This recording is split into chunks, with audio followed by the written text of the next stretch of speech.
Good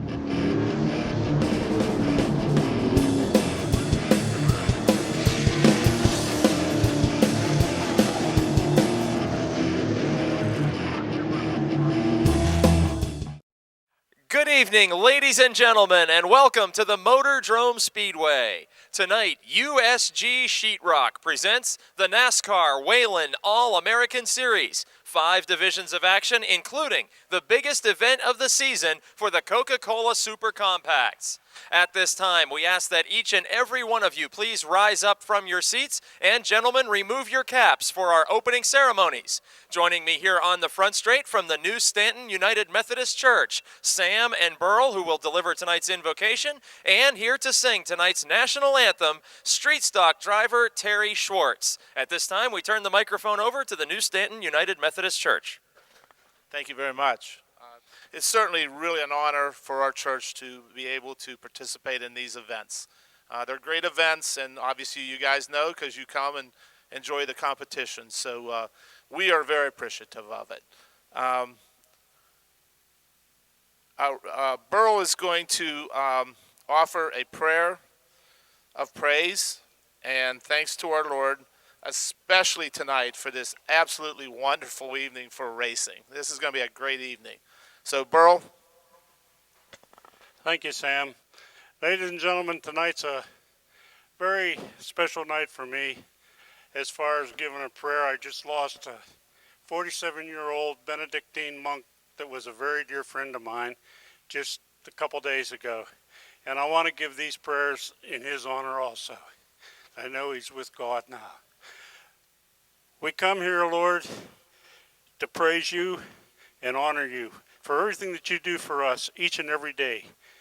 And very few of us recognize it 24 hours out of a day, but we know you're with us. We ask you to take care of all the workers and the owners of this establishment for providing such a great place. We ask you to take care of the drivers and their helpers and keep your hand on them tonight and keep them safe and comfortable.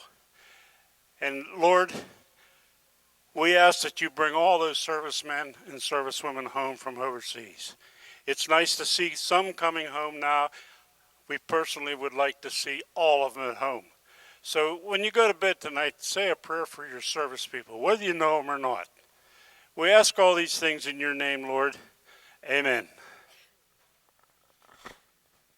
Please remain standing for the singing of our national anthem by Terry Schwartz.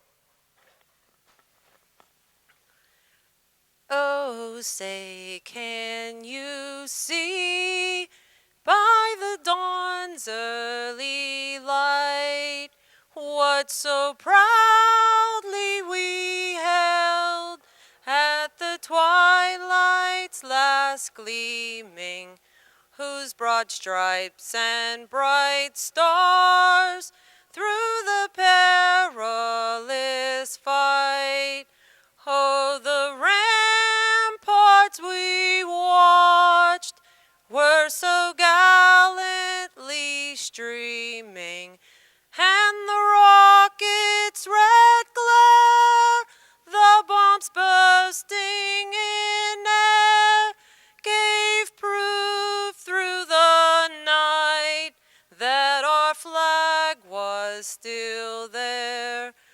Oh, say does that star-spangled banner yet wave o'er the land of the free and the home of the brave?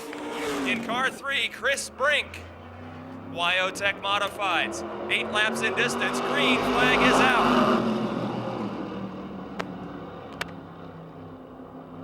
First heat race on USG Night at the Races is underway, and they are wheel to wheel in the first 2 rows. Billy Rebar. 2 weeks ago, the first career feature win for this young driver. He takes the lead from Vince Cater. Now to the outside of rookie Cater. The 16 of Gary Scott, a 3-time winner on the season. Long-time veteran. Former dirt track modified racer, Cater hangs with the veteran wheel to wheel. They nearly make contact in turn 3, but Scott completes the pass for second. Now it's rookies battling for third. Pat Hanley in car 60 has led several feature laps in 2010 in the quest for a first victory. Vince Cater has only made about 5 or 6 starts to this point in the season.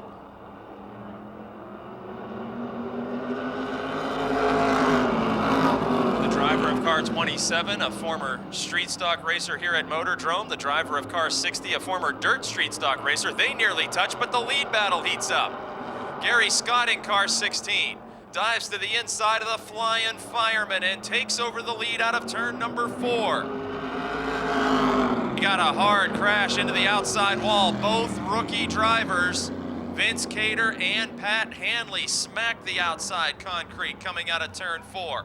And we'll need a caution flag with 4 of 8 laps completed. Serious damage to the Viglione racing machine. Suspension parts on the pavement, a broken front wheel and ball joint. Gary Scott, Billy Rebar, and Chris Brink back to green flag conditions.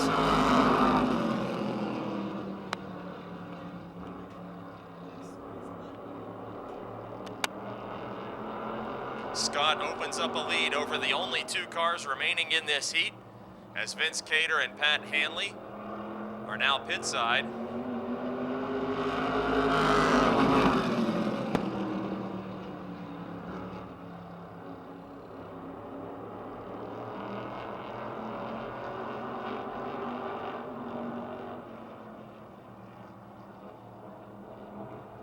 Gary Scott continues to open up his lead with just 2 laps to go.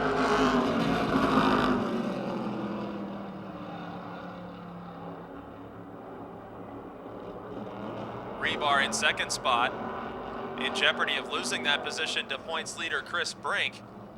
They finished just like this, less than a car length apart when Brink finished second to Rebar in his first career win just 2 weeks ago. Final lap. Points leader Brink trying to pass for second as points are on the line for heat races. But it will be a battle for second as checking out on the field all by himself for a 4th heat race win of the season. Gary Scott takes the checkered flag. Billy Rebar hangs on to second and Chris Brink finishing in 3rd spot. 9, George Nicola Sr. 71, Troy Knight. Green flag is out.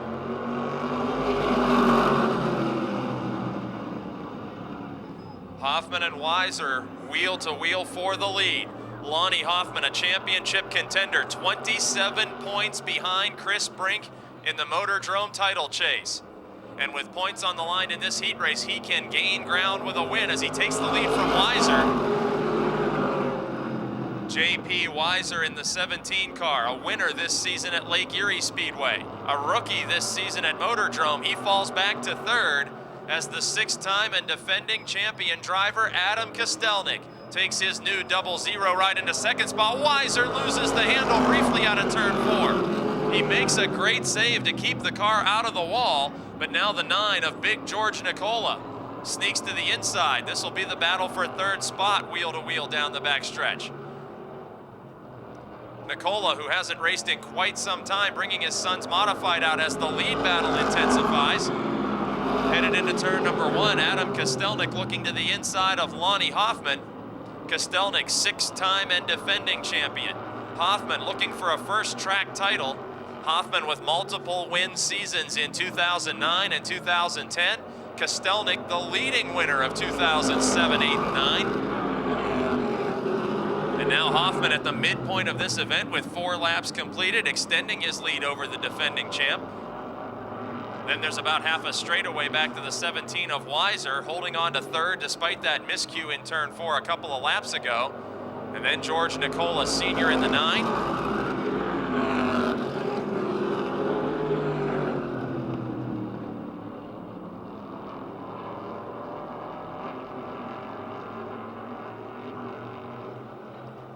Hoffman, the race leader in car 96, the dominant heat race winner of 2010.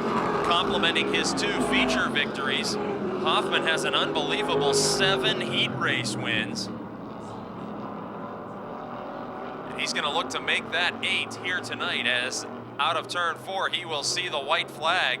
Continues to put distance between himself and defending champion Kostelnik.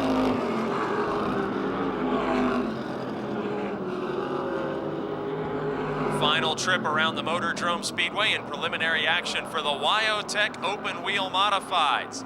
And the driver from right here in Smithton, known as the hometown hero in car 96, picking up his 8th heat race win of the season over Adam Kostelnik, JP Weiser, George Nicola, and Troy Knight. Sean Rich and the 08 car is Will Ashton as the green flag waves.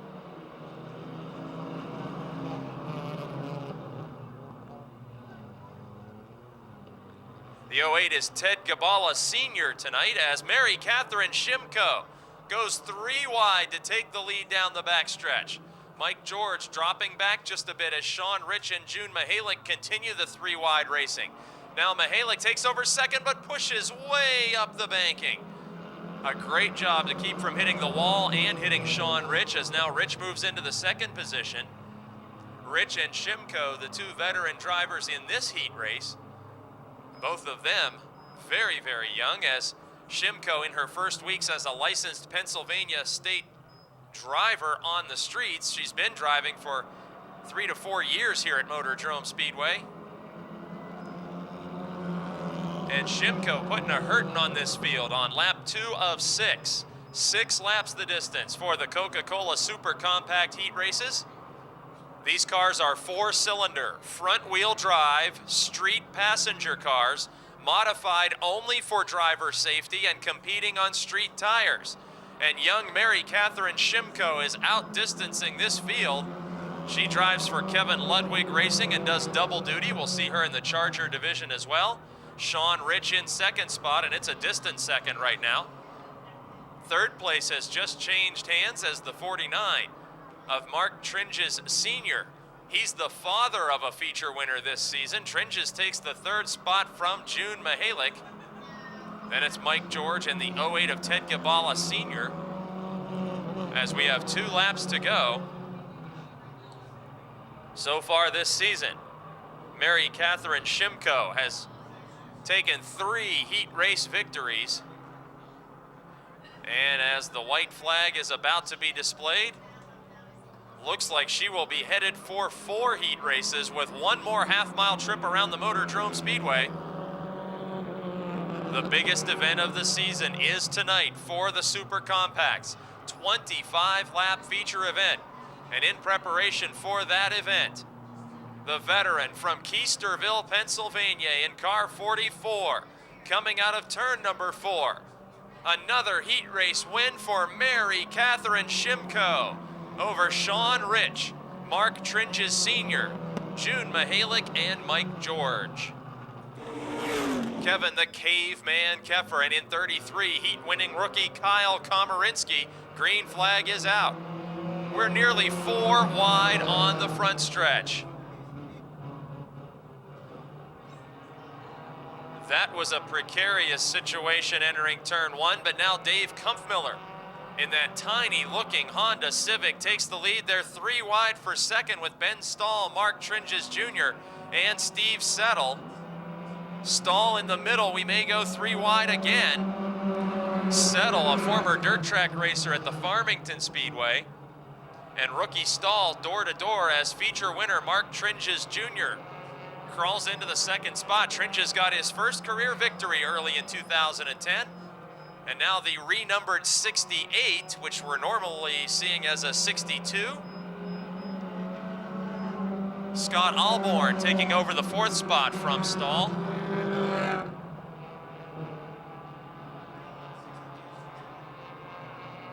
Dave Kumpfmiller taking a comfortable lead in this event.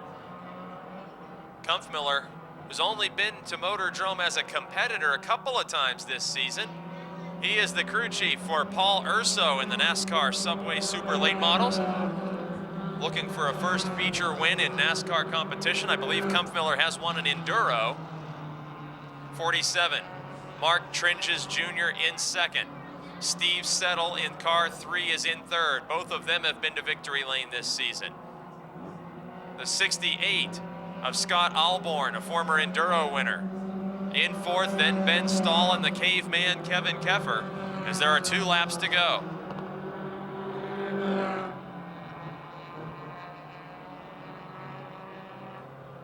It will be a first heat race win of the season if Kampfmiller can hang on. I believe this is his second start of 2010 as the white flag signals final lap. And look at this battle for third. The Grubbs machine with tonight Scott Alborn at the wheel is challenging Steve Settle for third after he started deep in the field.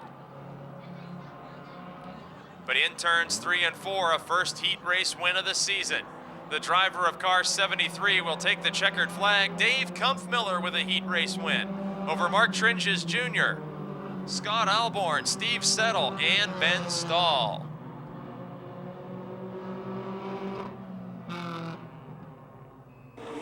Ed Deneen, multiple-time champion in car 16, and Steven Scheltman in the 11. Green flag is out.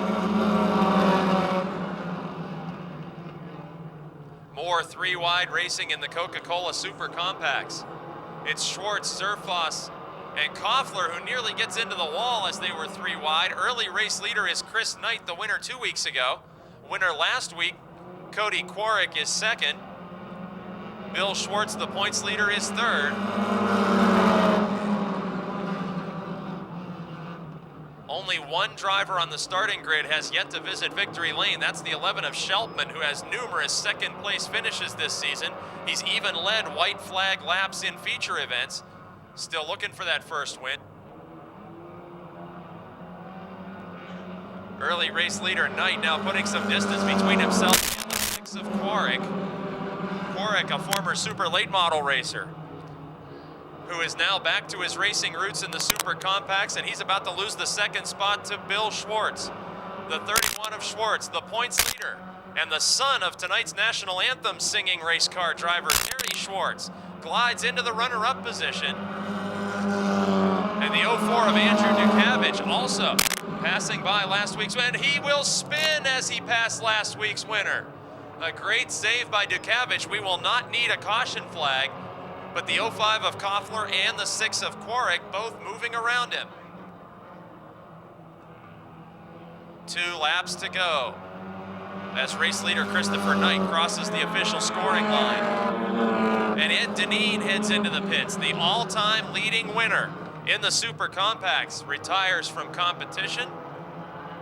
Christopher Knight, who shares the driving duties of this number 78 car with his sister, Jessica. A feature winner when he was last behind the wheel 2 weeks ago, taking the white flag.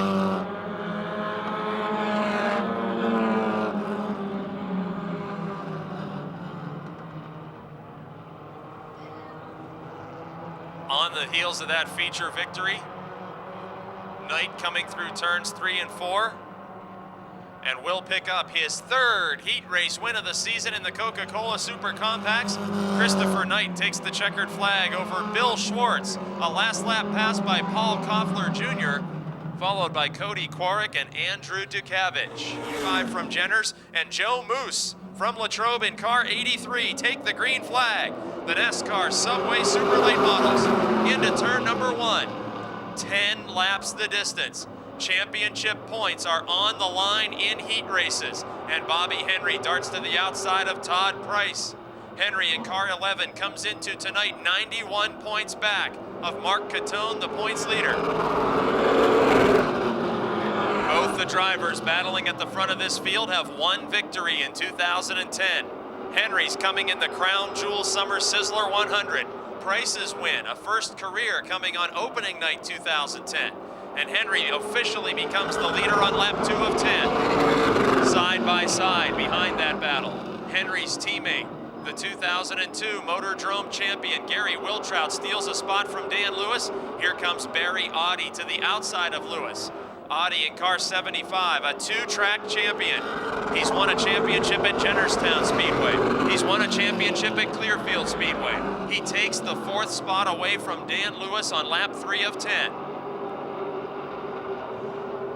Action settles down. Single file race leader Bobby Henry with 115 career feature victories.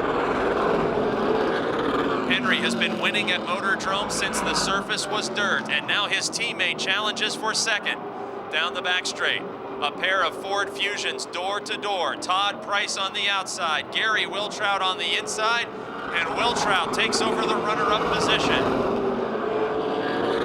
Price in car 51. The Stoystown Auto Wreckers, Frankie Day Oldies Show, D&D Office Plus Ford, now in jeopardy of losing another spot to Barry Audi in the Wheeler Brothers Stoystown Auto Wrecking Chevrolet number 75, and Audi advances to third spot on lap 6. Just in front of Audi, the pair of Palagrudo Motorsports teammates. In second, Wiltrout, a former Jennerstown champion as well as Motordrome champ. Just like race leader Henry, Wiltrout steers a Stone and Company, Scottdale Lumber Megan Ford. But his teammate is half a straightaway out in front of this field with less than 3 laps to go. Bobby Henry, who ended a long winless drought with a last lap pass in the Summer Sizzler 100 just 2 races ago. In car number 11, sets sail from this field, trying to gain ground in the championship standings. He is second coming into tonight, looking for a second Motordrome Track Championship as the white flag signals final lap.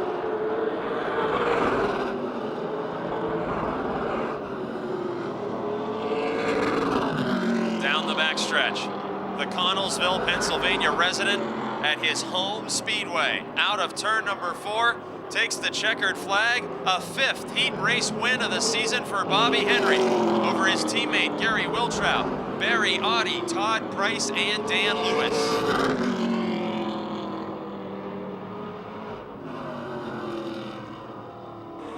Champion from Greensburg, John Komorinsky, 10 laps for the NASCAR Subway Super Late Models. Green flag is out.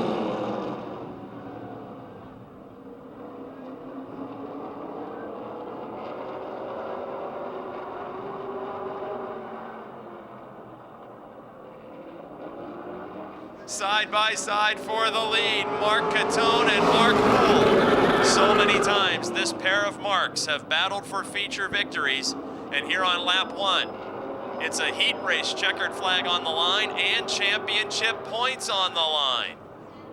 And Catone, who saw his championship nemesis just win a heat race, trying to match that feat and stay ahead of this pack for a 4th Motordrome track title. On lap 2, it's Catone leading Poole, then Steve Black. Then the battle for 4th spot, John Komorinsky on the outside of rookie Matt Gardner, the defending Charger champ.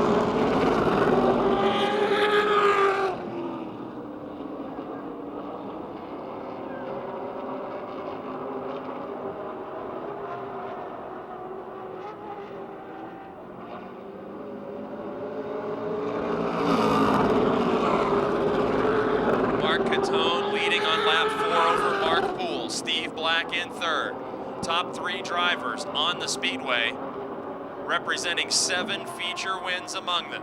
In 4th spot, John Komorinsky. He has 1 win since moving up to the NASCAR Subway Super Late Models. And then it's Matt Gardner in car 7, the rookie. The driver who was a dominant Charger winner, learning the ropes of the Subway Super Late Models this season.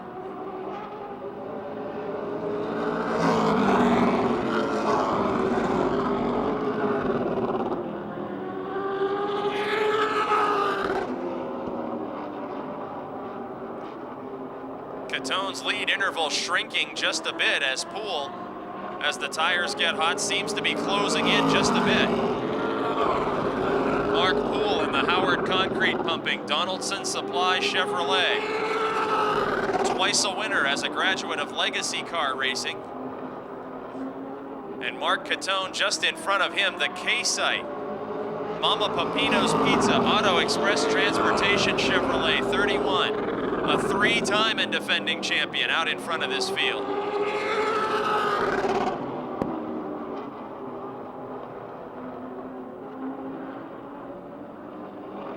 white flag signals final lap, and Mark Poole is within 2 car lengths of stealing another heat win from Mark Catone. Final trip around the oval and down the backstretch.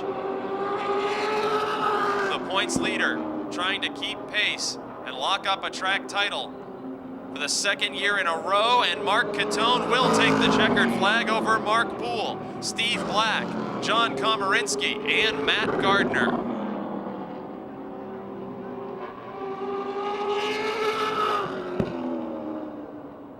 6, Tom Knight. 25, Dave the Hammer Tavermina. 18, Jeff Zellweger. 35, Bill Ashton. And 00, Scott Aiello, last week's feature winner. Back atop the point standings, and there's a collision. Both of the points leaders are in this field, and one of them is in the incident. Aaron Minjok has turned around the 34 car, and the 0 of Dink Colarusso tied for the points lead coming into tonight. We'll stack them up and try again for a clean start. No laps completed. And Bill Ashton in row 2. Then the championship contenders, Scott Aiello and Dink Colarusso, and Aaron Minjok. Green flag waves. 8 laps for the Napa Street Stocks. We're nearly 3 wide. Keep in mind the driver of car 25, Dave Tavermina, hasn't been on the speedway in years, although he's a many-time feature winner. Tom Knight Sr. gets the early lead. Now Bill Ashton moves to the inside of the Hammer for 2nd spot, and Ashton nearly challenged for the lead there. Ashton moves to the inside. Knight makes a miscue out of turn 2. He has to back off the throttle. He surrenders the lead to the 35 of Ashton. Now it's Tavermina, who sparks flying from the frame, muscles his way into 2nd spot. Here comes Dink Colarusso. Tom Knight Sr., who's been very strong all season long, having some handling issues here tonight. Now Colarusso is up to 2nd spot.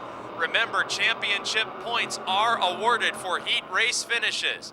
Now Colarusso's about 5 spots ahead of Aiello, breaking that tie atop the standings board. Race leader on lap 3 of 8 is car 35, Bill Ashton from Hopwood. Ashton has been a winner here at Motordrome in seasons past. He even travels the country with the Frank Kimmel Street Stock Series. And that vintage Chevelle at the crossed flag signaling halfway has about a 1/3 of a straightaway lead over Dink Colarusso, the 2-time feature winner this season. Colarusso in the 2nd spot. That's a different ride than what he used to cinch up last season's track championship. The Greensburg veteran holding on to the runner-up spot, then some distance back to Wilmerding, Pennsylvania's Dave Tavermina, the Hammer, trying to reacclimate himself to Napa Street Stock racing. Early race leader Tom Knight is next, and he's feeling the pressure from the 34 of Aaron Minjok. Minjok got a career first win in the division early this season in car 34.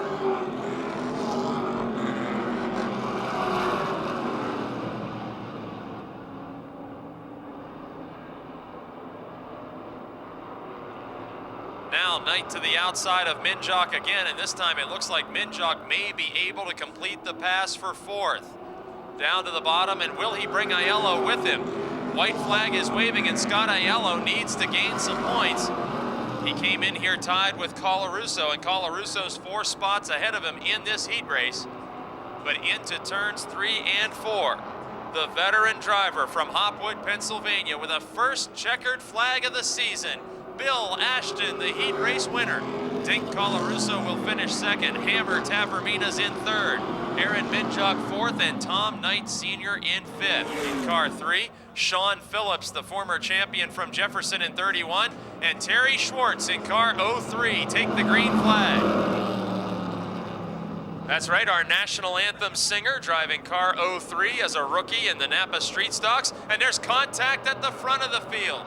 Mike Bacalon and Dustin Blank nearly got crossed up in front of the field on the first lap. Blank on the inside, Bacalon on the outside. Close racing again on the front stretch. Tucked in right behind the leaders, the 05 of Tony Manganello, multiple feature winner who's made only a couple of starts in 2010.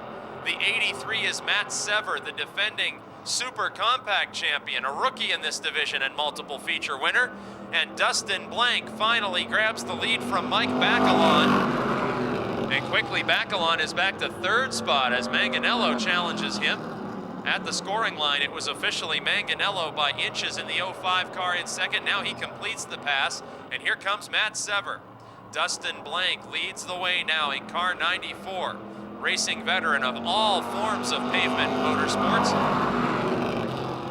And at the scoring line on lap 3, Blank's lead was merely inches over the 05 of Manganello. The AK chassis entry pulls out in front. Sever and Bacalon still side by side for third.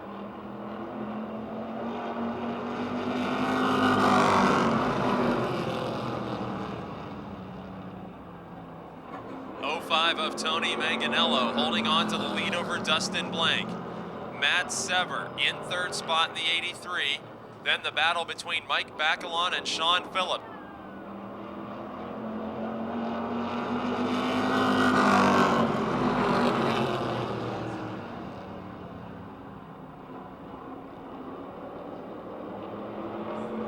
Battle for second, the rookie Matt Sever and the veteran Dustin Blank.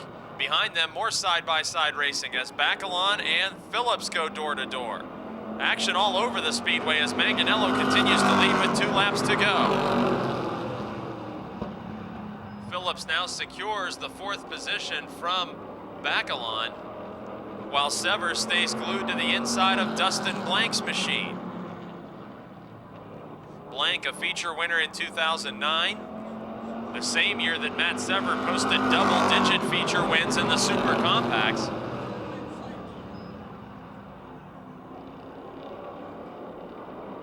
The DeWitt Enterprises Monte Carlo number 94, and the EESI Martinelli's Auto Chevrolet number 83. Now joined by Sean Phillips in the battle for second and third, but up front, the AK Chassis 05. Tony Manganello takes the win over Matt Sever, Dustin Blank, Sean Phillips, and Mike Bacalon. 12, Roger Bryan from Smithton. 51, Mary Catherine Shimko. Green flag is out and we're 3 wide. The 4 of Andrew Kostelnik is sandwiched between the title drivers in this division.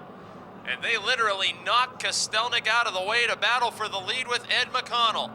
We're 3 wide, headed into turn 3. Keller on the outside, Farrell on the inside. And points leader Zane Farrell takes over the point position. Last Friday night, young Zane Farrell won the biggest event of the season for the Pro Auto Supply Service Chargers. That was his 4th feature win.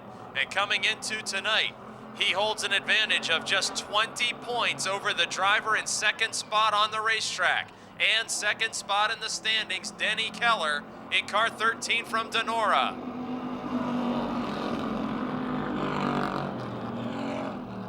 Watching these drivers in practice earlier this afternoon, both car 14 and car 13 were the definition of loose handling race cars sliding through the corners. It's Farrell in car 14 with a 20-point lead and 4 wins. 13, the veteran Denny Keller with 2 wins on the season. Farrell, the former go-kart racer who picked up multiple feature wins as a rookie last year.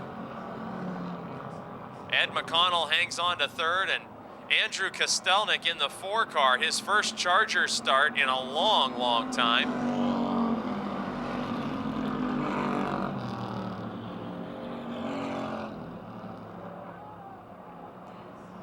On lap 4 of 6, King Zane Farrell of Ruffsdale, Pennsylvania, leading the way. Denny Keller in second. White flag is now waving.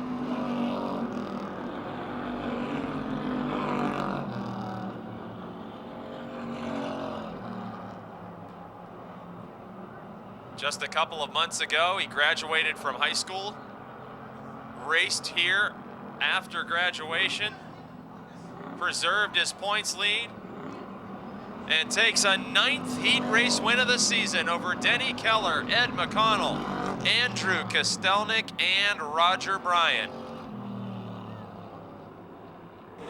The Super Compact division. Green flag is out, 6 laps the distance for heat 2 of the Chargers.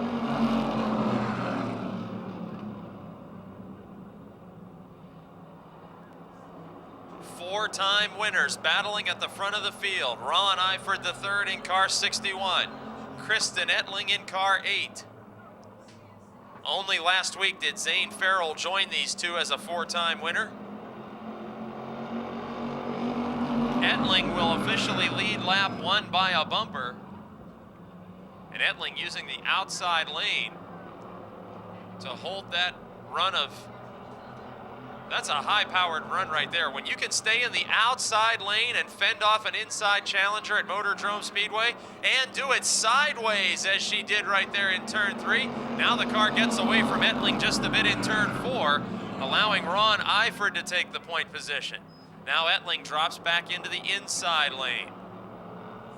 Less than a car length separating the leaders. John Scott is third in car 71. He's having a great season, solidly in the top 10 of the standings. And again, Ettling loose handling through turns 3 and 4, and Eifert opens up a bigger lead.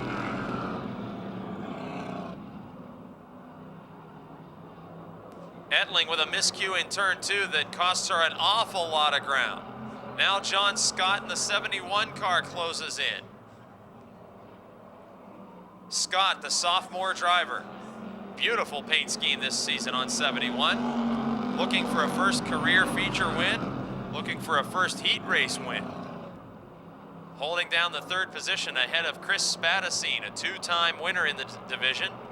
Spadacine has not been to victory lane in 2010, but he is also a graduate of the four cylinders, just like race leader Ron Eifert and Ed Sheltman in the 20. White flag signals final lap.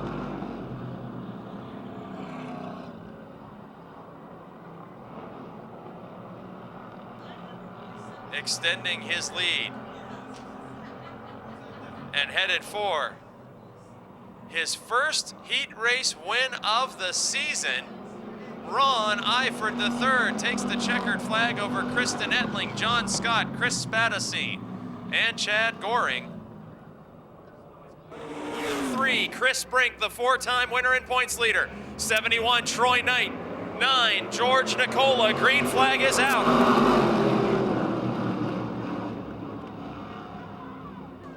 The 25-lap Wyotech modified feature. Missing a couple of cars that crashed hard in the heat race, but up front, wheel to wheel, Adam Kostelnik. With one feature win this season, the 6-time champion takes the lead from young J.P. Weiser. Weiser tucked right under the rear Nerf bar of Kostelnik's ride. Rebar is right there, and oh, we're nearly 3 wide with Scott Hoffman and Rebar. Adam Kostelnik in 00 leading with just a couple of inches between himself and young J.P. Weiser.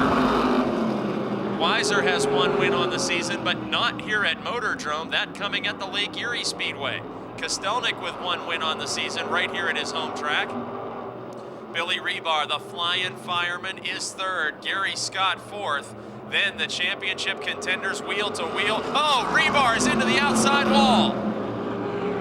Billy Rebar damages the 18 car. He gets into the outside concrete. Lonnie Hoffman shoots into third spot around Gary Scott. Chris Brink, the points leader, now in 5th, and will need a caution flag. Rebar stops on the backstretch.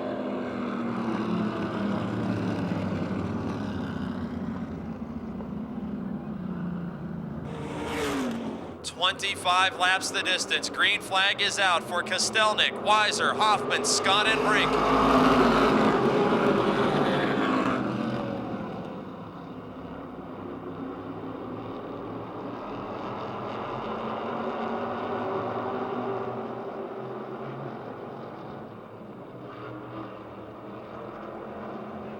Kostelnik paces the field over Weiser. Weiser in the Reno trailer sales. Peanuts Eustace J. Yerd chassis in 2nd spot. Kostelnik leading the way in the North Star equipment. Aiello's Auto Body, HB Motorsports 00 entry.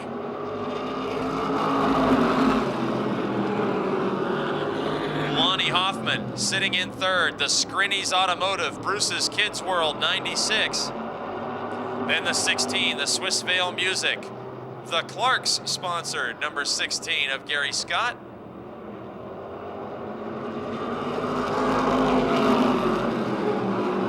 on lap 6. Weiser goes from second spot, maybe all the way back to 5th, and indeed he does. Weiser in 17, losing several spots in one lap, and look at the hometown hero closing in on the defending champion. Lonnie Hoffman was a street stock racer when Adam Kostelnik won his first modified championship, and Kostelnik has been called the defending champion ever since, with 6 straight titles. Lonnie Hoffman into second spot now, multiple feature wins in 2009 and 2010. In third spot, Gary Scott. In fourth, points leader Chris Brink.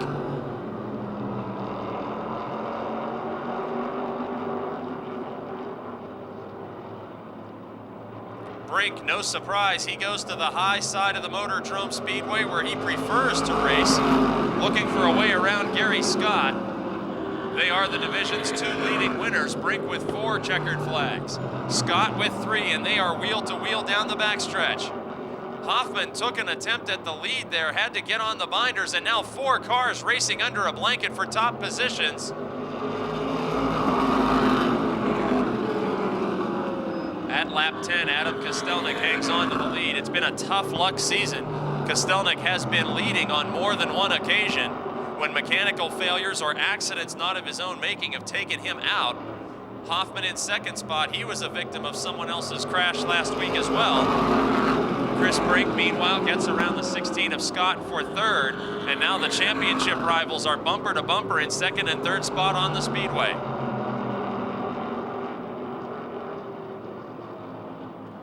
Brink again looking to the outside. This time it's outside the 96 of Hoffman.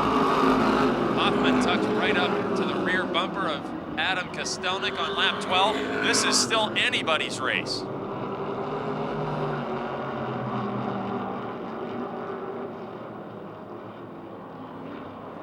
Brink on the outside trying to complete a pass for second spot. He will not. And Gary Scott has to get on the binders to avoid contact. He will spin in turn 1. Troy Knight and George Nicola avoid contact. And Gary Scott tried to be a gentleman. He got on the binders as the cars in front of him slowed just a bit. And in the process, spun himself from a top 5 position in car 16.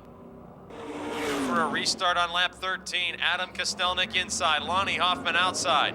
Chris Brink restarts from third, and new life for J.P. Weiser as a miscue cost him several positions. Now he's right back up with the leaders, and Hoffman hangs with Kostelnik on the restart.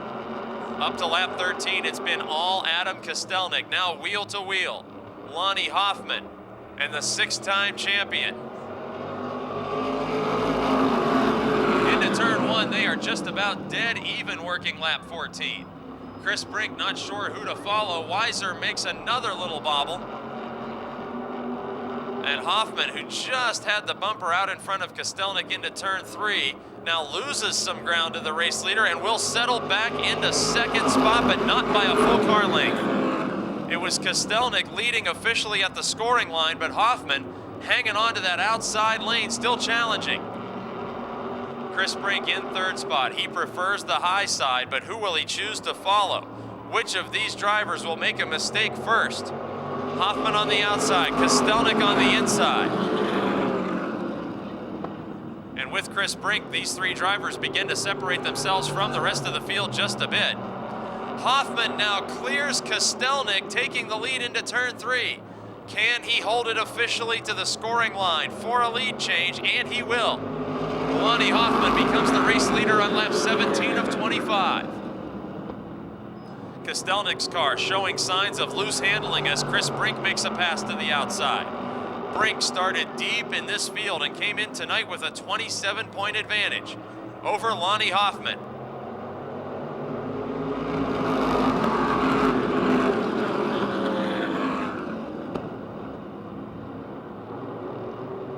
Hoffman remains stout in the lead after a disastrous night last Friday.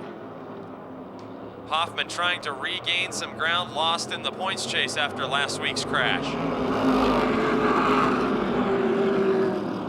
And J.P. Weiser loses a front tire in a shower of sparks down the front straight. The tire separated from the rim. And Weiser, in a shower of sparks after racing at the front of the field, will head pit side.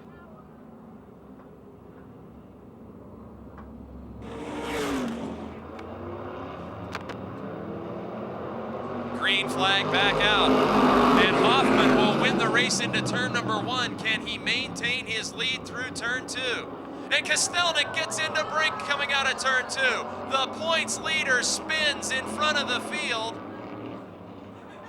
And last week it was tough luck for Lonnie Hoffman in the championship battle.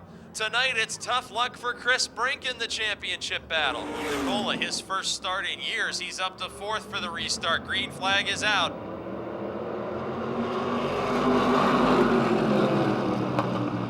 Kostelnik stays wheel to wheel with Hoffman in spite of being in the outside lane. Down the back straight, they are very close together.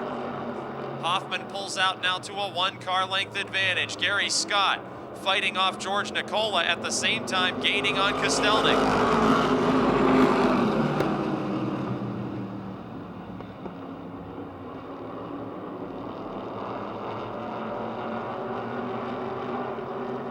Lonnie Hoffman continues to lead over Adam Kostelnik, and Chris Brink making his way back up through the field after that spin. Brink is to the outside of Nicola, trying to get back inside the top 5, and he will. Closing in quickly on the 71 of Troy Knight. Brink goes right up to the bumper, then avoids contact. Kostelnik and Scott nearly come together there, and that allows Hoffman to open up his biggest lead of the race. All eyes right now on Chris Brink. He may be the fastest car on the speedway. Brink to the outside of the 71 of Troy Knight, as Knight, last week when Brink was in victory lane, celebrated his career best finish in the top 5. Brink takes that spot away and closes in on Gary Scott. Scott is using Brink's lane to the outside to try and challenge Kostelnik for 2nd. Lonnie Hoffman has run away from this field with 2 laps to go. And 3 cars fighting for 2nd. Gary Scott, Chris Brink, and Adam Kostelnik as the white flag is waving. Brink now makes his way around Kostelnik and into 3rd spot as Kostelnik hits the apron and drifts up. Troy Knight gains a spot. Gary Scott now in 2nd, but out front. A championship contender after a dismal Friday 1 week ago. Coming back to victory lane, the hometown hero Lonnie Hoffman takes the checkered flag over Gary Scott, Chris Brink, Troy Knight, and Adam Kostelnik. Well, Lonnie Hoffman, you're no stranger to victory lane. We've handed you these Subway gift certificates before, but before we talk about this race, let's talk about last Friday. You're in a championship points battle, and all of a sudden you're airborne in turn 2. Tell us about that ride last Friday and what it took through the week to get this car race ready. Well, it was a wild ride. When I was up in the air, I thought, well, this ain't no good. That Dukes of Hazzard thing ain't true. Them cars come down, they're wrecked. It took us all week to fix it. Perseverance, the name of the game here for you. Now, not only is it fixed, but it looks like it might have even been faster tonight than the last couple of weeks. You know what? It is. I have to credit Scrinny from Don Scrinny's Auto. He come up. He said, the car's wrecked. Let's put a new setup in it. Him and Harry Ofer. I tell you what, man, this thing was fast. Good car tonight. An excellent car tonight, and a chance to thank all the sponsors that helped to keep it moving so fast. First, I got to thank Complete Car Company, of course, Scrinny's Auto, Duke of Oil, Bruce's Kids World. He sells the ice cream up there. All you kids go get an ice cream. Want to mention Scrinny's wife. She's in the hospital right now with some health problems. He called me before the races. He said, go out and win for Susie. So we did it. He's on the way to a championship battle, and feature wins are the way to get there. Ladies and gentlemen, from Smithton, Pennsylvania, Lonnie Hoffman. Schwartz, 47, Mark Tringes Jr. 23, Eugene the Hillbilly Zerfoss. 05, Paul Koffler Jr. We're green and we're 3 wide all over the speedway. Make that 4 wide all over the speedway. 4 wide for the lead going into turn 3. Kyle Komorinsky takes over the point position in car 33, and we're dangerously 4 wide in turn 4.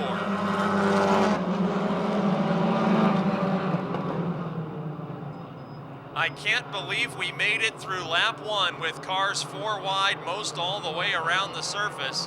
Race leader now is Kyle Komorinsky.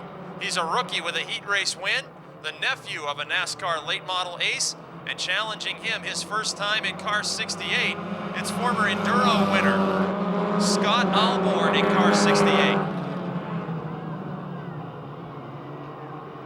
As Alborn challenges and bumps the rookie, Komorinsky spins in front of the field. Cars going everywhere to avoid contact, and and there it is, the 08 of Ted Gibala Sr. with hard impact to the back of the Komorinsky 33 car. The 08 of Ted Gibala Sr., one of the last cars that needed to pass by that incident, and he gets hard into the 33.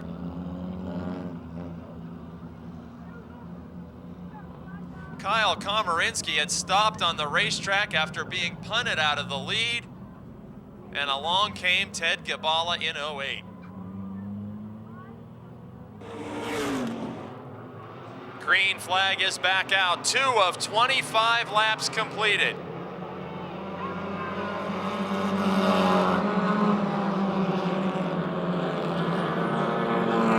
Bill Schwartz in 31, trying to challenge race leader Christopher Knight, as these two drivers inherited their positions with the top 2 in the pits now. Pair of black and yellow race cars, both have been to victory lane in 2010.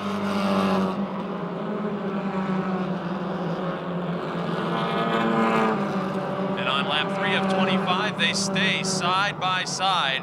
Hillbilly Zerfoss is all by himself in 3rd.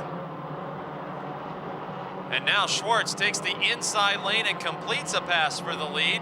Knight battles back on the inside in turn 4. Headed into turn 1, Knight will reclaim the lead again. They might be trading paint, but who'd be able to tell? Side by side again in turn 3. Knight on the inside, Schwartz on the outside. Hillbilly Zerfoss gaining on both of them.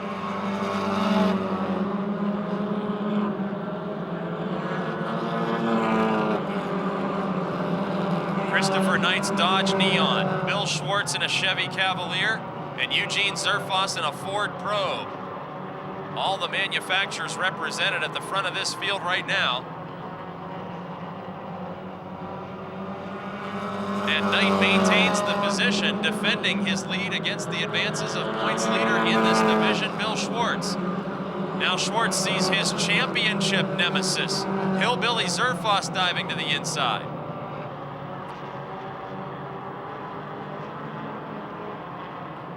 This is the night to drive a black and yellow race car, as Schwartz is 2nd. Zerfoss is challenging from 3rd, and Knight continues to lead on lap 7 of 25 in the crown jewel event for the Coca-Cola Super Compacts.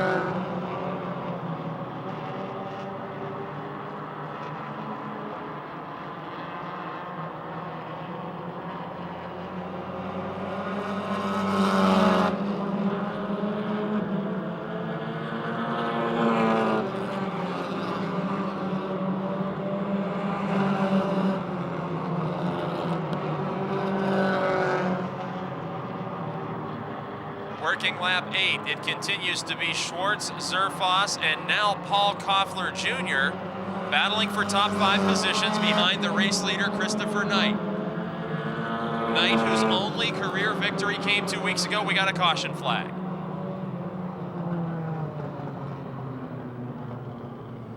At the bottom of turn 3, Steve Settle in car 3. The feature winner, in fact, multiple feature winner these past couple of seasons, loses his tire on the front straight. And that car is stopped in turn 3. In order, are just as they are in the championship point standings. Green flag is out, and Koffler gets a terrific start. Now Schwartz to the inside of leader Knight. Leaders get together again on the racetrack. Schwartz and Knight made hard contact in turn 2. Just behind them, side by side, it's Koffler Jr. on the outside of Zerfoss. But Schwartz and Knight continue to bang on each other, racing for the lead here early on in this event. Here at lap 10, the distance that remains in this special event is the distance equal to a regular feature for the Super Compacts, as we have 15 to go. Schwartz out in front, now Knight in second, Zerfoss third, then Koffler, and the advancing Andrew Dukavich and Cody Korik. I have a hunch the leaders are going to make contact one more time, as Knight is to the inside of Schwartz. Very equal race cars. They've swapped the lead about 5 times already, unofficially and officially. Schwartz now hangs the back end out, makes a miscue, nearly gets sideways. Knight reclaims the lead, and Zerfoss now part of a 3-car lead battle. Schwartz made a great save after a miscue.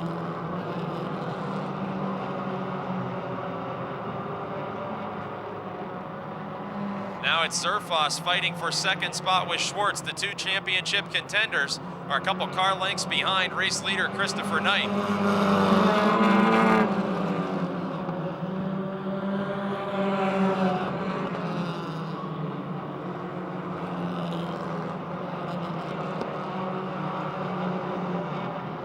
And we were briefly 3 wide as John Simsick, the rookie, goes a lap down. It's Zerfoss and Schwartz still fighting it out for second, and Zerfoss will claim the spot. Now Schwartz back to the inside in turn 1. They may have touched going into turn 1 here on lap 14. Paul Koffler Jr. joins that group. 6 feature wins represented in that battle for second, third, and fourth. Schwartz looking beneath Zerfoss again.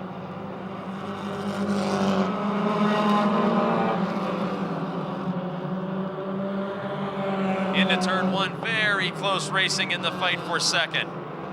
Schwartz and Zerfoss, just as they are in the championship points battle, unable to escape one another.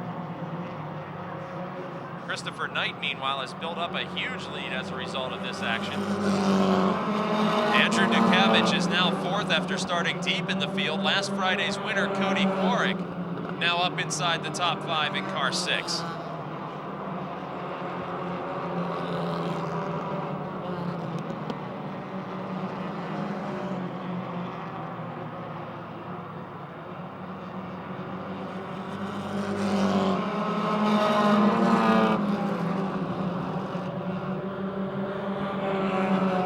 Lap 17 of 25. The action finally settles down just a bit. If these drivers remain single file, is it possible that they can run down race leader Christopher Knight as some lap traffic looms in front of the leader?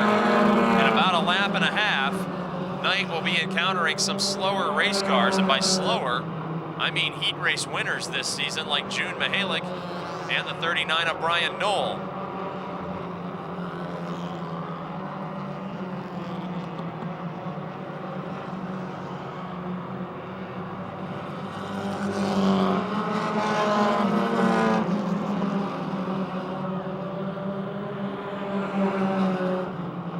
Lap 19, race leader Christopher Knight around the 22 of Simsick. Schwartz and Zerfoss now clear that car as well. And with 5 laps to go, leader Knight will be approaching more slower race cars.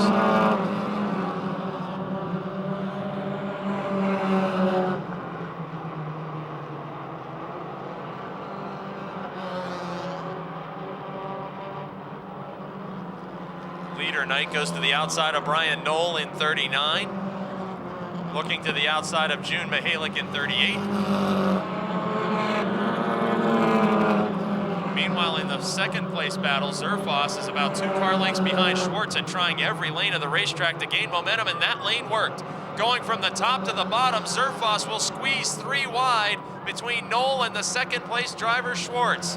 This is the battle for the runner-up position behind race leader Knight, and Zerfoss claims the position and instantly puts a couple car lengths between himself and the points leader.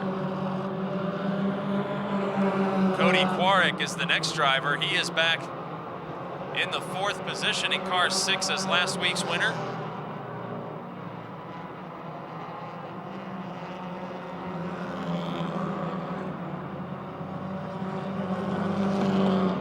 Now the second place battle is 3 cars strong. Schwartz, Quarik in the 6, and Zerfoss.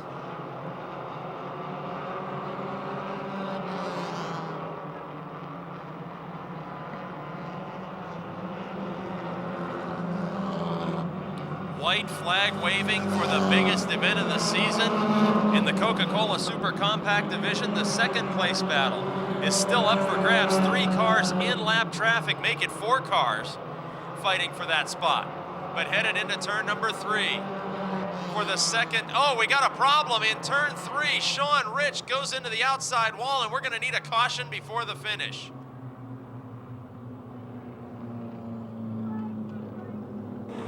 White flag, checkered flag.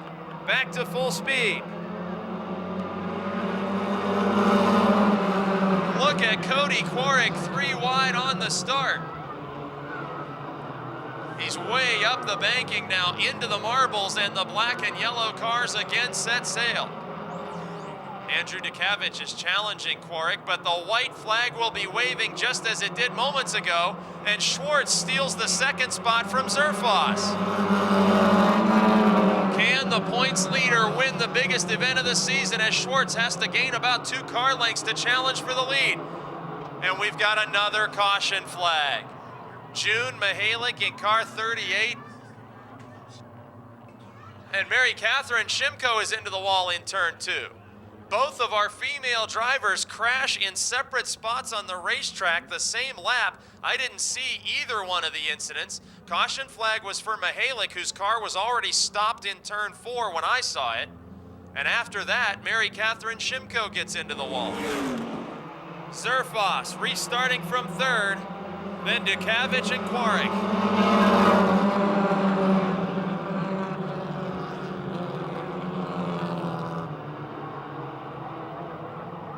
And cars getting into the inside wall, back out on the speedway. Scott Alborn, the 05 of Paul Koffler, was maybe a part of that one. Green flag stays out. This means we'll see the white flag yet again, and they are side by side. Schwartz and Knight fighting for the lead. Knight with 1 win on the season, Schwartz with 2, and the biggest prize of the year on the line for the Super Compacts. Still anybody's race into turn 3. Christopher Knight out in front by a car length. And coming to the checkered flag, a second straight win for Christopher Knight over Eugene Zerfoss, Bill Schwartz, Andrew Dukavich, and Cody Quarik.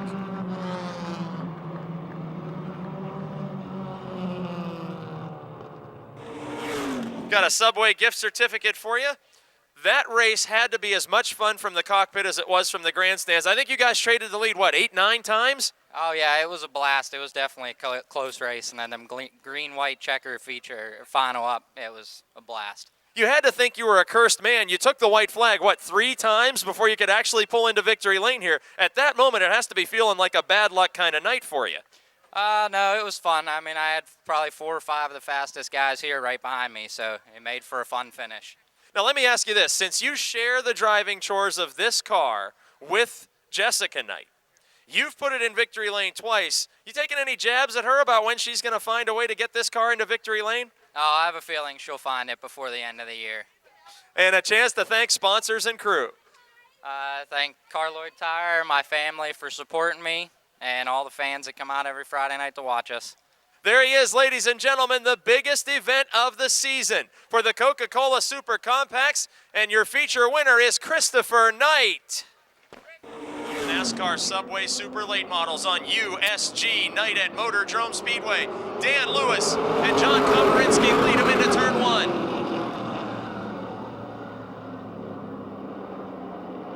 We are 3 wide for the lead. Barry Audi to the inside. Lewis in the middle. Komorinsky on the outside. We may still be 3 wide in turn 4. It's Price up high, and he backs off. Allows Dan Lewis into the 3rd position wisely, and they are side by side for the lead. Barry Audi and John Komorinsky. Two NASCAR late model veterans door to door as Steve Black takes the third spot from Dan Lewis. Audi becomes the race leader on lap 2 by a fender over Komorinsky. Battle for third, Bobby Henry finds some racing room nearly on the apron to shoehorn his way to the inside of Steve Black, and now his teammate Gary Wiltrout will follow.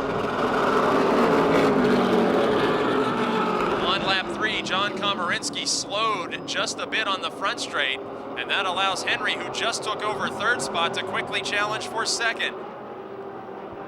See if Wiltrout will follow the opening made by Henry yet again for a position, just as the teammates got by Steve Black a moment ago. Working lap 4 of 50, Wiltrout moves into third position. It's Barry Audi leading, Bobby Henry second, Gary Wiltrout third, John Komorinsky fourth, and Steve Black in fifth.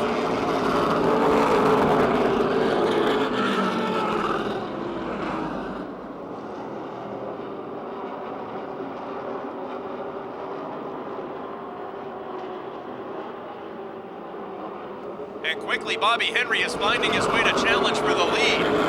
Barry Audi had an advantage of about 4 car lengths just moments ago. And Bobby Henry is quickly door to door with Barry Audi and taking the point position into turn 3. An amazing show of strength early on, working lap 7 of 50. Race leader now Bobby Henry as Barry Audi separates the Palagrudo teammates. Gary Wiltrout in third. 3 cars pulling away from the rest of this field. Audi with a win in 2009 and a win in 2010, trying to hold off Wiltrout. Wiltrout a multiple winner in 09, 1 win so far in 2010. Wiltrout, a former champion of Motordrome and Jennerstown Speedway, challenging another former Jennerstown champion, Audi, and takes the spot away on lap 9. The R&R Motorsports teammates are first and second on the speedway. Barry Audi in the Stoystown Auto Wrecking, Wheeler Brothers Chevrolet into third position. Behind the teammates, sponsored by Stone and Company. Scottdale Lumber and Megan Ford. And Henry is running away from even his teammate at this point.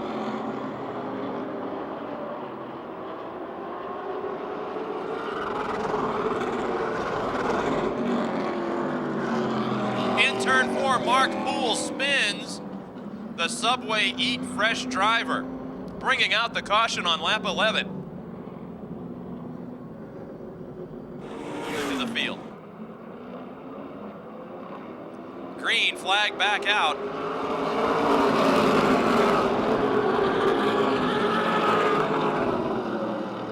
And now Audi will have to defend the third position against the advances of Mark Catone.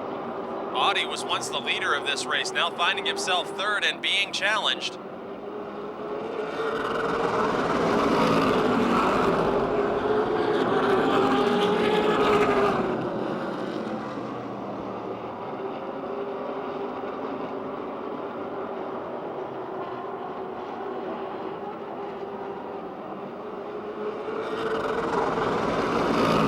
Working lap 13 of 50.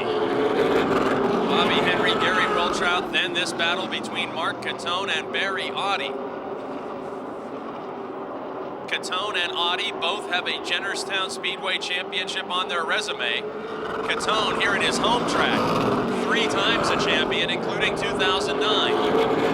Catone so far the leading winner of 2010, the only driver with 4 victories. Audi, who got a win in 2009 and matched that up with a victory here in 2010. A tooth and nail fight for third spot. Catone in the K-Site, Auto Express Transportation, Mama Pepino's Pizza 31, challenging the Stoystown Auto Wrecking, Wheeler Brothers 75 of Audi.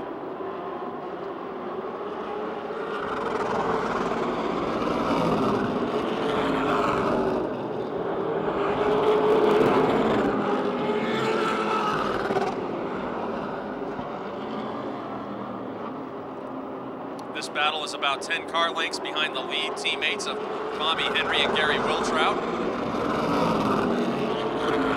Wiltrout and Henry have had 1-2 finishes here before. In fact, already in 2010 they have.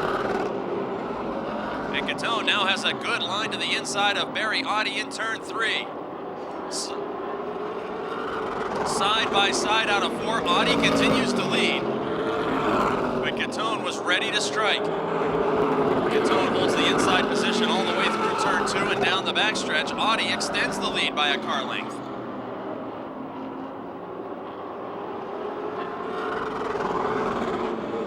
Clearly, Mark Catone is better in the braking corners of 1 and 3. Audi much better in the accelerating corners of 2 and 4. And a fight like this for third spot can mean only one thing. First and second are opening up their advantage, and Catone nearly spins the car in turn 4. He gathers it back up, but the points leader loses 5, maybe only 3 or 4 car lengths to Barry Audi, but it was a great save. And now the battle settles down. Up front, Henry and Wiltrout maintaining even distance between themselves. And behind Catone, in 5th spot, John Komorinsky with Steve Black closing in on him.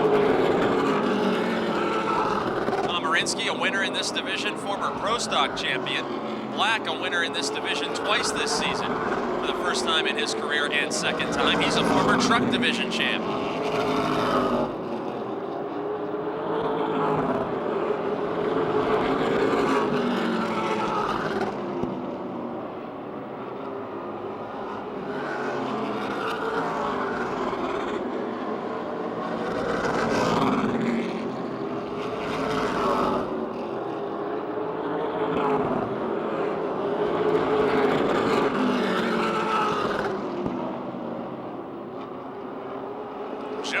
Retires to the pits in car 83. As we are working lap 24, positions holding steady on USG night at Motordrome Speedway in the NASCAR Subway Super Late Models. Crossed flags given to Bobby Henry, driver of the Stone End Company, Scottdale Lumber, Megan Ford, halfway through tonight's feature event.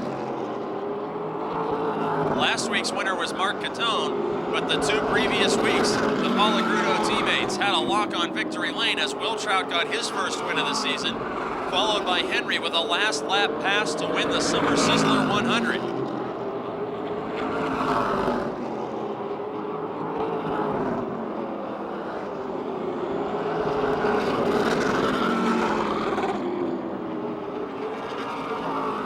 In turn 4, Catone again has a good run on Barry Audi. And on lap 27, the battle for third heats up once again. Catone to the inside, but Audi so fast accelerating onto the straightaways. Catone so fast breaking into the corners. 2 clean conservative drivers racing for third position on lap 28. Barry Audi was out front last week when he was tagged by Steve Black and sent for a spin. Audi led briefly again tonight before he was passed by both teammates of Palagrudo Motorsports, and now riding in third, trying to hold off points leader Mark Catone.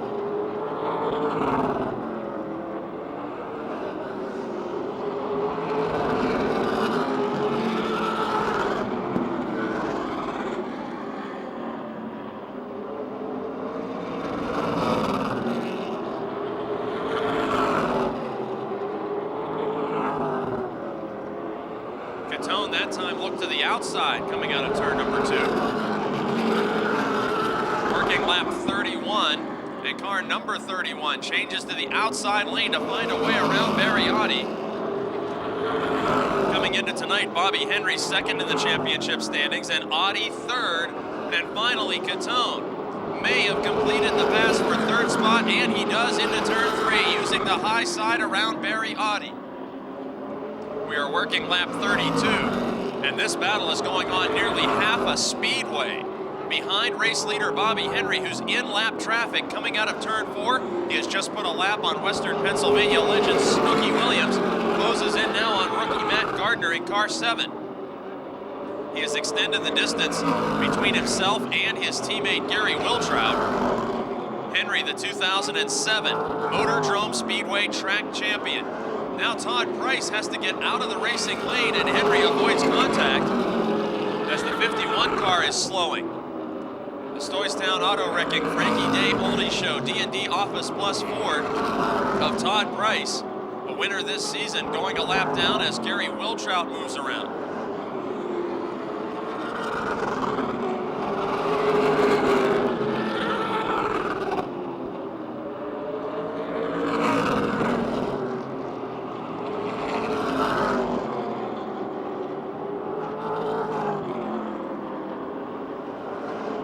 Bobby Henry in car 11, a limited late model champion during the dirt track era of Motordrome Speedway in the late 1980s. He was the dominant force in semi-late racing at Motordrome. And when Motordrome Speedway paved, his career took a turn toward NASCAR racing as he moved up to the NASCAR Super Late Models. A career count of 115 victories for Bobby Henry of Connellsville, and the 2007 Motordrome Track Championship on his resume. In second spot, his teammate Gary Wiltrout. Wiltrout, the 2002 Motordrome Speedway Track Champion. Also a Jennerstown Track Champion, began his career in the street stocks. Has not been racing as long as Bobby Henry, but has built quite a resume, including crown jewel victories in 100-lap special events. He has won for Benz Motorsports.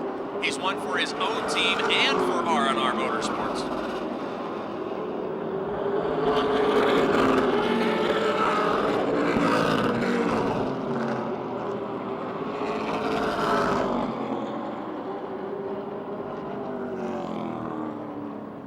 Caution on lap 39. Debris on the backstretch.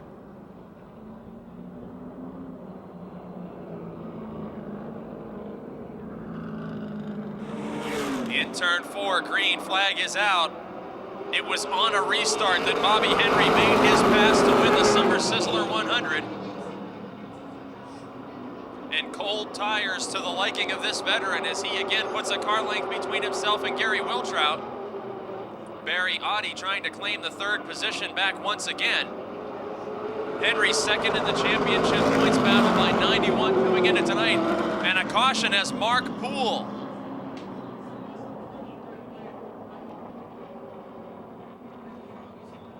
Poole gets into the inside wall in car 96, and it is indeed a tough night for the Subway Eat Fresh Challenge driver. The third position for Mark Catone at the last wave of the green flag, and we're up to full speed again. Now Oddie challenges for second. Talk about liking cold tires. Barry Oddie gained a position last restart. This time, Wiltrout holds right to the rear bumper of his teammate.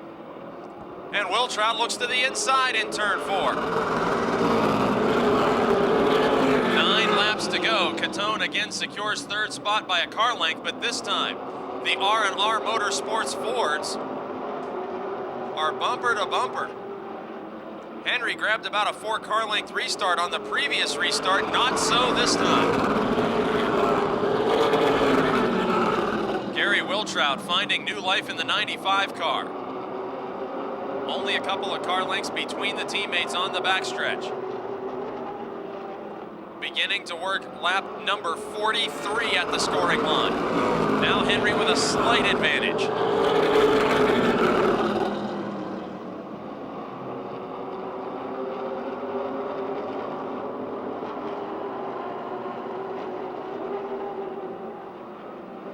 Bobby Henry continues to lead the field over Wiltrout.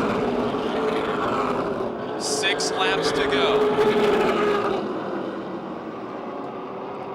The only surprise is that it took Palagrudo Motorsports until August to collect feature wins here at Motordrome, or make that late July in Wiltrout's case.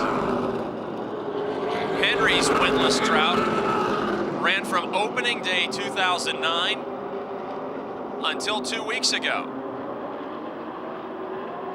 Always fast, always winning heats and leading features. These drivers suffered a string of bad luck throughout 2010 that was epic.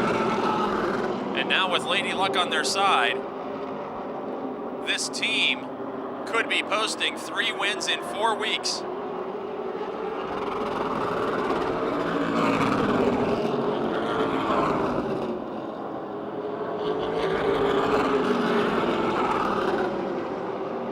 Henry extending his margin. And at the scoring line, we'll see the signal of 2 laps to go.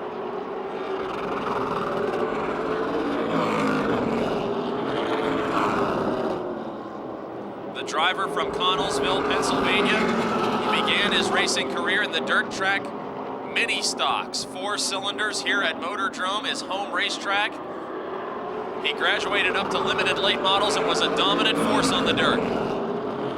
He made the conversion to pavement super late models and made it quickly and successfully. The 2007 Motordrome track champion, coming out of turn number 4, taking a second victory of 2010. Bobby Henry will win it over Gary Wiltrout, Mark Catone, Barry Audi, and John Komorinsky.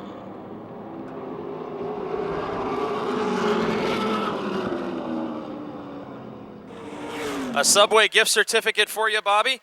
Now, your team has been in victory lane 3 times in 4 events after such disastrous luck earlier in 2010. What have you guys changed in the way of superstition?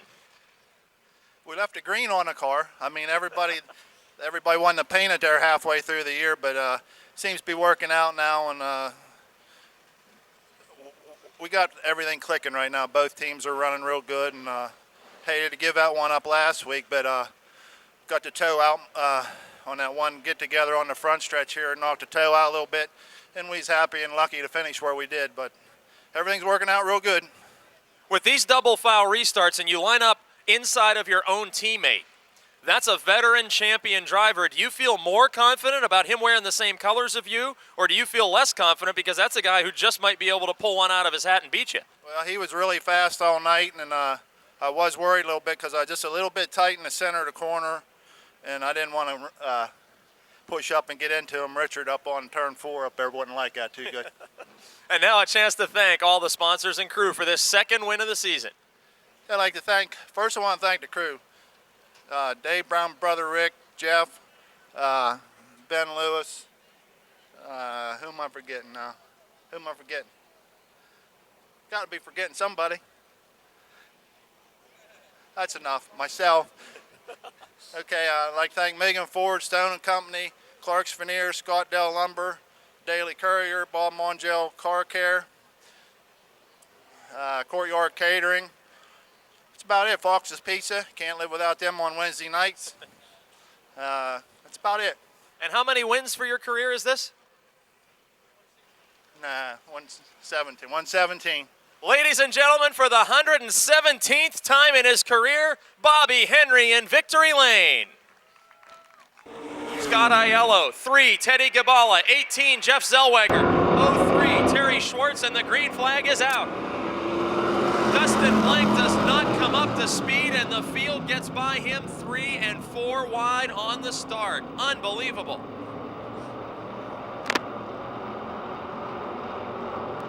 Front row starter is headed for the pits, but Aaron Minjok is the race leader in car 34. 3 wide headed into turn 1 with Phillips, Tavermina, and Sever. They get through it. Meanwhile, side by side are the race leaders. At the scoring line, it was Minjok. Now it's Bill Ashton diving to the inside. He won his heat race earlier tonight. He's got that Chevelle cranked up and out in front of the field. Bill Ashton, in the oldest race car in Motordrome competition, takes the lead from 2010 feature winner Aaron Minjok in car 34. Now it's Mike Bacalon in the 05 of Tony Manganello side by side for 3rd spot.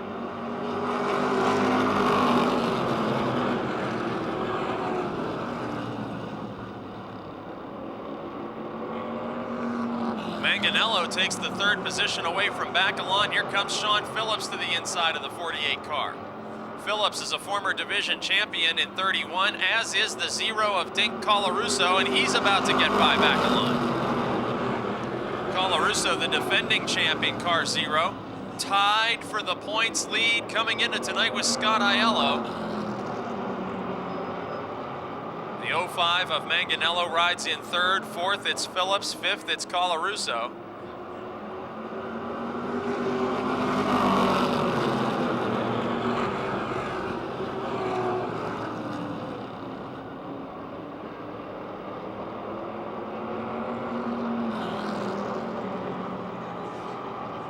Ashton has about a 5 or 6 car length advantage over Aaron Minjok. All the action right now is for 3rd, 4th, and 5th, with Tony Manganello leading Sean Phillips and Dink Colarusso in that 3-car battle for top 5 positions.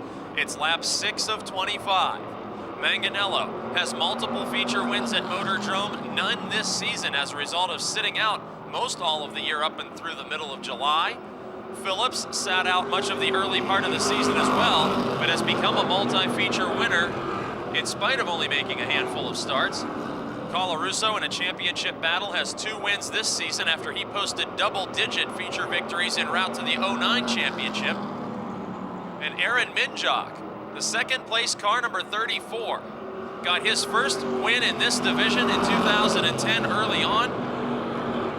It's been a very consistent season for the driver who once dominated Charger action. He is 5th in the championship points chase. Now as Phillips tries to pass Manganello, Minjok gets a little bit of breathing room between himself and this 3-car battle. It's still Ashton way out in front of the field. Phillips and Manganello side by side behind second place driver Aaron Minjok. And as Phillips takes away the spot, here comes Colarusso. Colarusso was Manganello's teammate, and now he steals away the 4th position.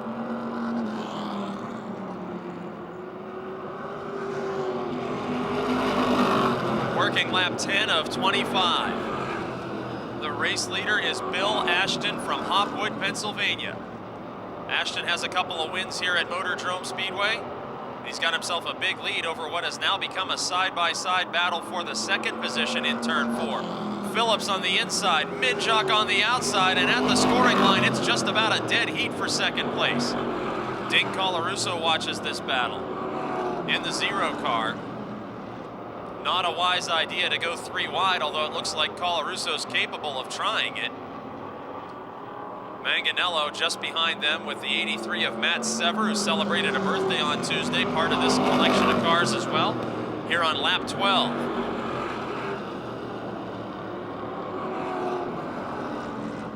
And now we will be briefly 3 wide. Minjok may have caught a piece of the wall there as he and Phillips were racing very close down the backstretch. Minjok falls back 2 spots in 1 lap, and as Terry Schwartz goes a lap down, Colarusso looked to the inside of Phillips, who's now in 2nd spot on lap 13. Dink Colarusso struggled through the early part of 2010 as he dusted off this old Jennerstown championship winning car after leaving his AK chassis ride. This Pontiac Grand Prix was not a fast race car through much of May and June. And now with 2 feature wins, he sneaks up and ties Scott Aiello in the championship points battle. Now he sneaks up on Sean Phillips and takes away the 2nd position. Both former champions in 2nd and 3rd. Then Minjok, Manganello, and Sever, they're duking it out for 4th, 5th, and 6th. Minjok with 1 win, Sever, the teenage rookie, with 2 wins. And the 05 of Manganello looking for his first of the season.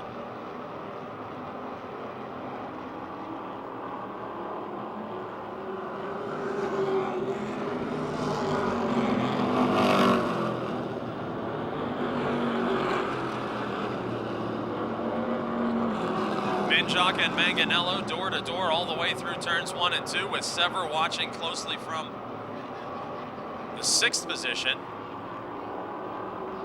Will we be 3 wide in turn 4? Minjok makes a miscue and falls back once again. It's lap 17. Manganello is now into 4th. Sever moving up to 5th. Some distance in front of Manganello before the 3rd place car of Phillips, the 2nd place driver of Colarusso. And with a half straightaway lead, The Hopwood, Pennsylvania veteran in car 35 is putting a hurting on this field. He won his heat race earlier tonight. He's got a couple of career wins and has made sporadic starts in 2010.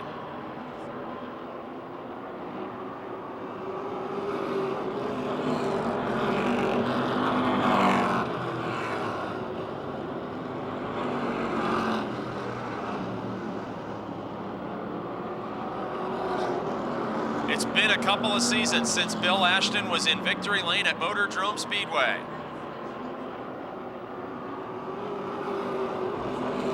Five laps remaining. And that classic Chevelle is out in front of the defending champ. Look at this battle between the 05 of Manganello and young Matt Sever in the 83. Neither of these drivers has competed every week. Championship points are not a factor to these two. Feature wins are, and Sever as a rookie has grabbed 2 checkered flags. Manganello won back-to-back features in 2009 among his career victories. He's also won at Jennerstown. Sever was busy winning the championship in the Super Compacts last season as he posted double-digit wins. These drivers 4th and 5th on the racetrack. 3 laps to go. Sean Phillips all by himself in car 31 rides in the 3rd position from Jefferson, Pennsylvania. In 2nd spot, the 0 of Dink Colarusso, the defending champ and championship contender. If he stays where he is, Scott Aiello is about 6 spots behind him on the speedway. So Colarusso will leave with a points lead as they came in tied tonight. Colarusso is chipping away at the big lead of race leader Bill Ashton in car 35. In fact, he gobbled up a ton of it right there as Ashton may be slowing toward the finish. White flag is waving. The Hopwood, Pennsylvania veteran fields cars for his son in the 4 cylinders and in the street stocks. And Colarusso's making a last lap bid for the win. 2 times the winner is Colarusso. Ashton seeking his first win in a couple of seasons at Motordrome. Coming out of turn 4, Bill Ashton will win it over Dink Colarusso, Sean Phillips, Tony Manganello, and Matt Sever.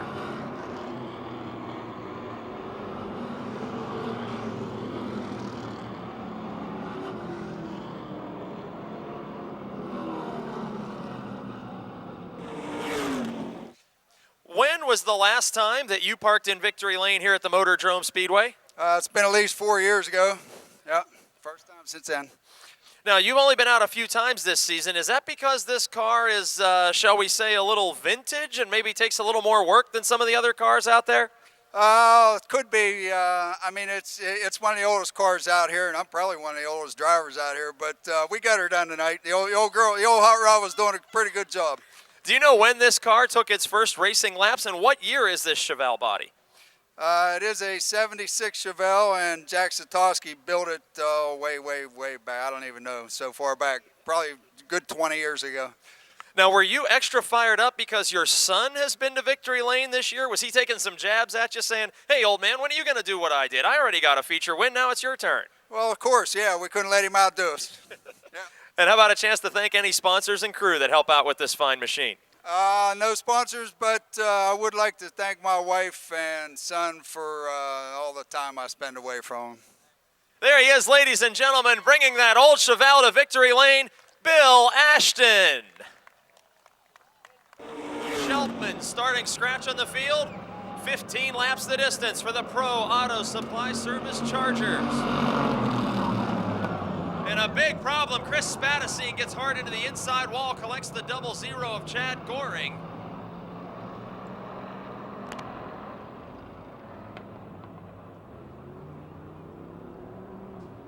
Sparks and crunched metal are the way we start the Charger feature event here. Chris Spadacine, the 4-cylinder graduate, 2-time division winner, looking for his first checkered flag of 2010.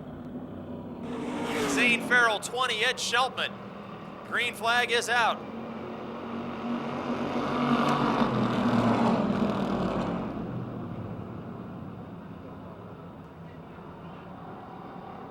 And we'll try one more time for an even, clean start.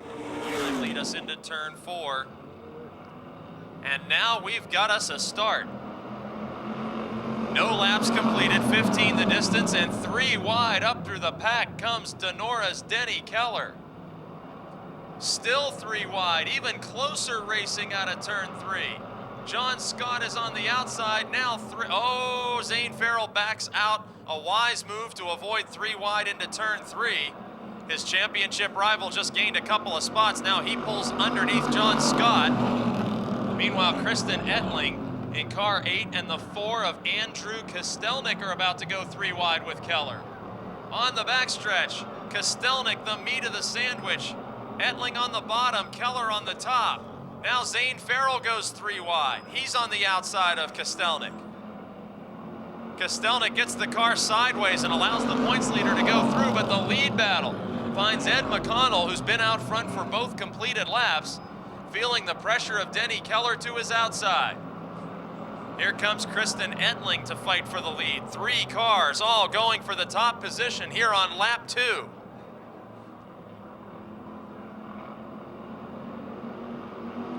By inches, Keller grabs the lead on lap 3.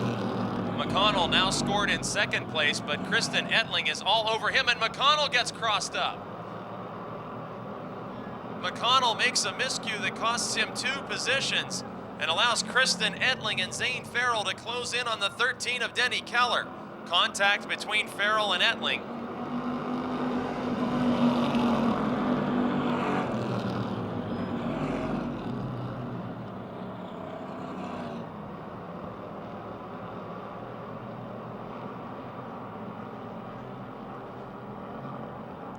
Denny Keller out in front of a 2-car battle. 4 feature wins each for Farrell in 14 and Ettling in 8. Keller with a pair of wins means 10 feature victories are represented in this 3-car fight.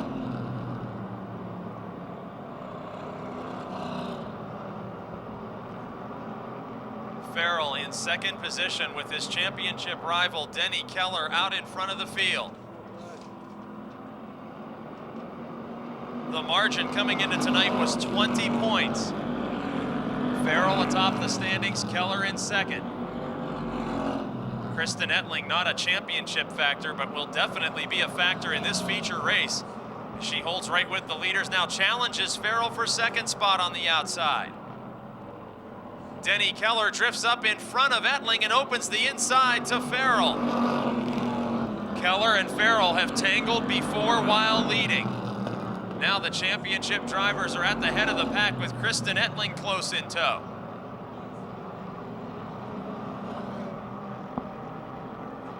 Denny Keller gets the car sideways at the top of turn 3 and surrenders the 2nd position to Kristen Ettling at the halfway point.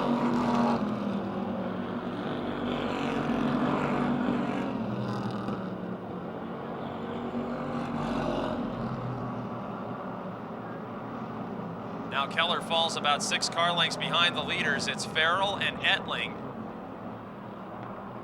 4 wins apiece. Farrell, the sophomore driver who was a multiple feature winner in 2009. Ettling, the sophomore driver who got her first win in 2010 and quickly followed that up with 3 more.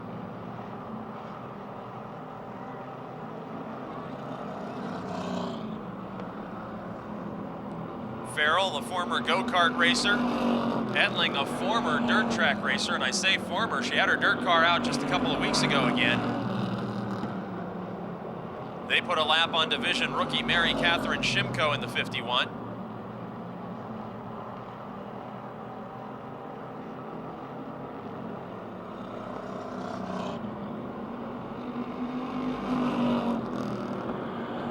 Working lap 11 of 15, and Farrell dirt tracks the car all the way through turn 1. That car's been loose handling all evening.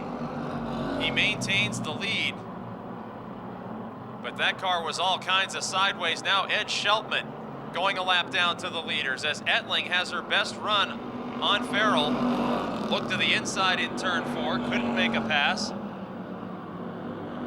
This time Farrell goes a little slower to avoid the sliding, and Ettling reaches out to kiss the rear bumper of the 14 car. Less than 3 laps remaining. Will Farrell's handling get worse? Will that car continue to slide? Ettling peeks to the inside on the front straight. Running order unchanged into turn 1 as they have distanced themselves from third place running Denny Keller by about half a straightaway or more. Now Farrell opens up about 3 car lengths down the backstretch. At the scoring line, white flag will be displayed. Ettling gains back about a car length. Final time into turn 1. 2 4-time winners in the Charger division. This time it's Ettling who makes a little miscue in turn 2. Farrell heads into turn 3 as the points leader. And the teenager from Ruffsdale, Pennsylvania breaks a 3-way tie atop the leaderboard. Farrell becomes a 5-time winner over Kristen Ettling, Denny Keller, Ron Eifert, and Ed McConnell.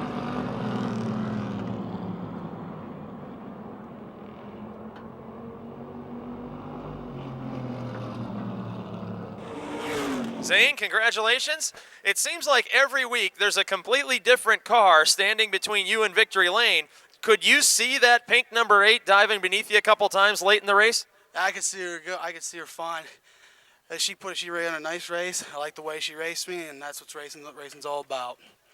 Now, this championship that you're close to locking up, I think, mathematically. I asked you last week if you were going to take it easy. You proved absolutely beyond a doubt tonight that the feature win is what you're aiming for each time you pull in here. Well, I'm still racing conservative, but the car was handling excellent tonight, and I couldn't believe how good it was handling. We had a little miscue in the pits, it caught on fire, but still, it's just sitting here right now. So, and a chance to thank sponsors and crew. I'd like to thank my grandpap. He put out the fire and stuff. And I'd like to thank my dad. I got to thank Chet Josephs, S&S Automotive, West Newton Bike Shops, Howie Bayless's Photos, the R&R Tree Service, and if I forgot anybody else, I'd like to thank him a lot. There he is now, the leading winner in the Pro Auto Supply Service Chargers, Zane Farrell.